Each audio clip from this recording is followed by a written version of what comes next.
I don't think I could ride this bike. This is Oscar, and he's one of the best bike builders in the world. Today I'm bringing him the weirdest bike that I own to see how he reacts. We're at the shop where he welds titanium bikes for all kinds of different brands, and the bike I'm about to show him is anything but normal.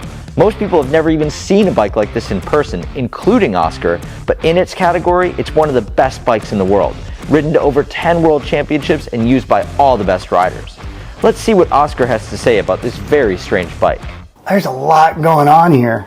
This is a competition trials bike. This one is called the Crewkerz Jealousy, and it's meant to ride up and over obstacles and be extremely stable on the back wheel. Think of it like a stealth bomber.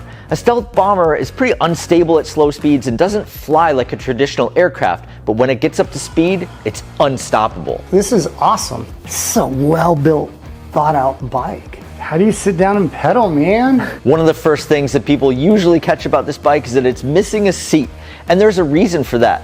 The standover height of this bike is so low that even if you did have a seat on here, it would be below the tire, so it would be really hard to sit down and pedal.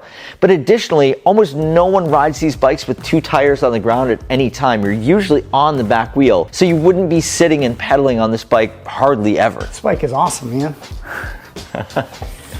Good at what it does. Yeah. So you said when you first looked at the picture of this bike, you said that this bike basically breaks all the rules of frame design. So what to you stands out?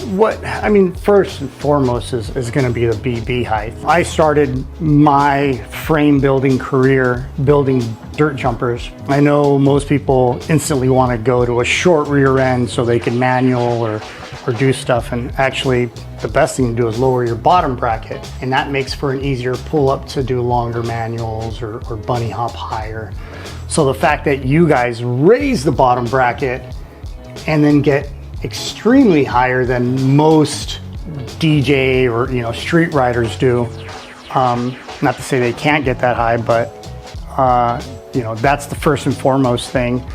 That high, that compact rear end is the first thing I notice always on a bike. It's like, wow, look at that super high bottom bracket. And then to combine that with how far your reach is, right? So that's the other thing, everybody wants to use shorter stems now. And then you guys went from what I would normally think that you would want a short stem, and went completely the opposite direction. And then I still can't get over how your guys' bar position is. To get this bike stable on the back wheel, we've lifted the bottom bracket quite a bit more than any other bike you've ever ridden. In addition to that, we've configured the handlebar and stem to be as far forward as we can possibly go. That way when you're on that back wheel, you're standing basically straight up and down, and that makes it easy to hang out on the back wheel.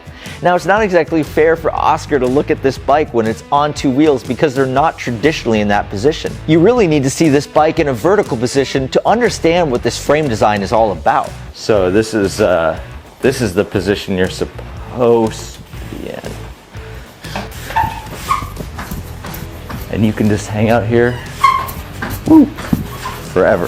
Until you're upright and you turned around and looked and smiled at me and you're like, this is where you're supposed to be. I'm like, oh, he's just standing up. Yeah. That's all you're doing is standing up. You're not reaching over. Yeah. So that's what it's actually like when you're properly on this bike. This is the actual geometry of the bike if you think about it that way.